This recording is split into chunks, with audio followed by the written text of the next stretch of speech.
Welcome back everybody to another video lecture from Miss Semino. In this video we're going to be discussing the ideal gases and the ideal gas law. And our first objective is to compute the value of an unknown using this ideal gas law. We also want to compare and contrast real and ideal gases. And again, this is going back to the idea that knowing the theory is just as important as knowing how to do the math in this chapter. So the ideal gas law number 1, and you might be wondering, well, why is there this 5 out front? And that's because this is the 5th gas law that we're getting to. And the equation for this is that PV equals nRT. And now you might be thinking, okay, I know some of these variables, but some of them are tripping me out, so let's go ahead and go through these. So P stands for pressure, and so it says pressure times volume, V is for volume, equals the number of moles, okay, so this is our amount here, N, times the ideal gas constant R. And remember, anytime it says constant, this is a value that's not going to change, times the T for temperature in Kelvin.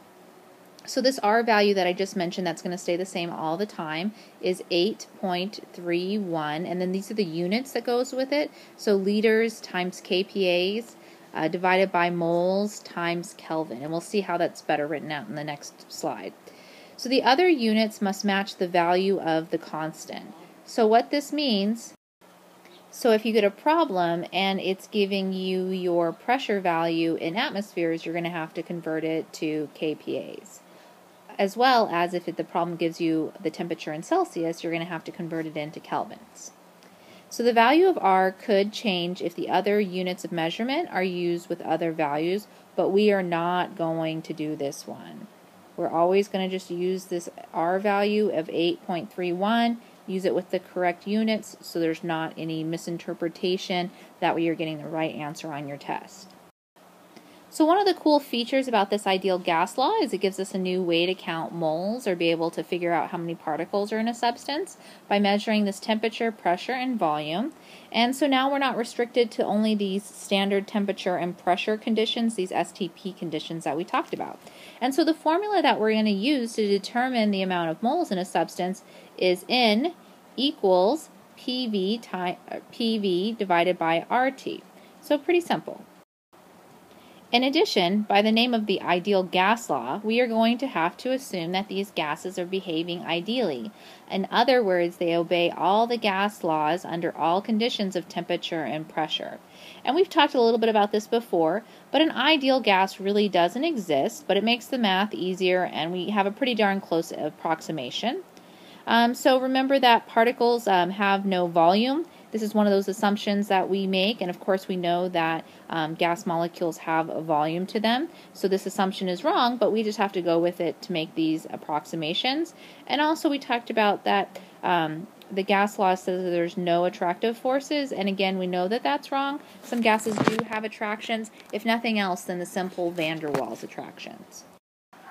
So further continuing on this idea that there's no true ideal gas, what we find is that gases behave as ideal gases at high temperatures and at low pressures.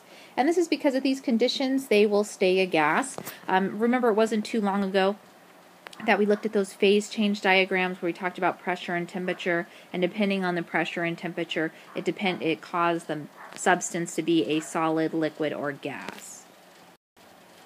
So the idea here is that gases do behave as ideal gases when they have a high temperature and a low pressure. Another way that we can use this ideal gas law is to calculate the mass of the substance. And so you can see that we've set the problem up just a little different. We have PV equals M times R times T divided by this capital M here. This capital M in this case means molar mass, and we know how to calculate that. And then the little smaller m is the mass in grams. So another way to look at this is that molar mass is equal to the mass in grams times R times T. And finally, one last way that we can use this ideal gas law is to calculate density. So here's our traditional density formula. We can go ahead and plug in some different variables. Here we can take our molar mass of a substance times the pressure divided by the constant R value times the temperature down here. And so we can actually calculate density just using these variables. Pretty cool. So now we're going to have a little bit more discussion on the theory between real gases and ideal gases. Ideal gases don't exist because molecules do take up space. There are attractive forces between the particles. Otherwise, there would be no liquids. Liquids wouldn't be able to form. Real gases behave like ideal gases, like we said, when the molecules are far apart, and that kind of goes along with temperature, and the molecules do not take up a big percentage of the space in between them. On the last video, one of the things we mentioned is that the average particle is 10 times the space away from a particle than its own diameter. And so both of these examples here show that you're at low pressure. So that was one of our things, that a real gas behaves like an ideal gas when there's low pressure. And so these two conditions need to be met. Finally, when molecules are moving fast, this also means that they're at a high temperature. These collisions are harder and faster, and molecules are not next to each other for very long, and so the attractive forces don't play a big role. So the first example problem that we have here says, what volume would 1 mole of hydrogen gas occupy at STP? Remember, STP stands for standard temperature and pressure. And now that we have 5 different gas laws that we can use, sometimes deciding which one to use can be difficult. So one of the things that I like to do is I like to see that it has the word mole here, so right away I know that I'm going to be using that ideal gas law. So the first thing when we solve a problem we want to do is we want to write down our knowns, and remember this is going to earn you a point on the test. And so I already said that we would be using the ideal gas law, so I just went ahead and wrote it down there. Then just following along with each variable, P is going to be 101.3, and I know that because that's the value of pressure at STP. Then the next value was volume, and that's the thing that we're actually looking for. It's saying what volume. Then the variable N, they told us that there was 1 mole of hydrogen gas. Our R value, remember, remains constant throughout. And then our temperature value, while you might automatically think, oh, it's 0 degrees Celsius, remember that we need to be writing that in kelvins. So the next thing that I'm going to do is I'm going to use this equation and try to get V by itself. So an easy way to do that is just to take both sides, divide it by P. Oops, sorry, that should be a P there. Divide it by P. These P's cancel out, and it gives us the equation V equals nRT divided by P. So let's just go ahead and plug in our values. So V is going to equal N, which is 1 mole. R has that value of 8.31. Then with all of its units, hopefully I can squish them in here.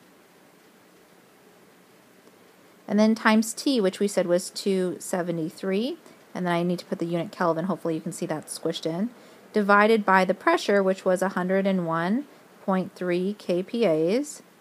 Remember, in chemistry, we are always worried about canceling out all these units. So moles cancel out because it's on the top. This is on the bottom. Our kelvins on the top cancels out. kPas on the top cancels out. And that leaves us in liters, which is what we want our final answer to be. And so then when we make all of our calculations, we find that the volume is going to equal 22.4 liters. Check the number of sig figs, put a box around it, and notice this was our value that we had before when we were converting moles, that 1 mole of gas occupies 22.4 liters of volume. So in our next example problem here, it says a student collects a sample of chlorine gas which occupies 0.75 liters at a temperature of 297 Kelvin and a pressure of 103.2 kPas. How many moles of chlorine gas does this sample represent? Again, notice that we have moles in our problem, so we know that we're going to be using this ideal gas law of PV equals nRT. We want to go ahead and write out our knowns and unknowns. And so those knowns and unknowns include the pressure, volume, N is what we're looking for, the number of moles. Our R value again here is our constant, and our temperature in Kelvin. So as always, I want to try to get my N's alone. So in order to get N by itself, I'm going to have to divide both sides of my equation here by RT. Hopefully you can kind of see that red written over. So our equation is going to be N equals PV divided by RT. And so now we're just going to plug in our values. I call it plug and chug. N equals a pressure of 103.2 kPa times a volume of 0.75 liters divided by our R value of 8.31 with all of these crazy units. And then of course we want to multiply this on the bottom by 297. Crazy about units, so let's go ahead and talk about canceling those out. This is on the top, this is on the bottom, so they'll cancel out. Top, bottom. Then our kelvins, oops, I forgot my Kelvin value here, would cancel out. And we're left in moles, which is what we wanted because it's our N variable we're looking for. When you do the math on this, you should come out with a value that is equal to 0.0314 moles. Double check the sig figs. Okay, looks good. So please refer to the other example problems that we've done in class if you're still struggling with how to do these example problems.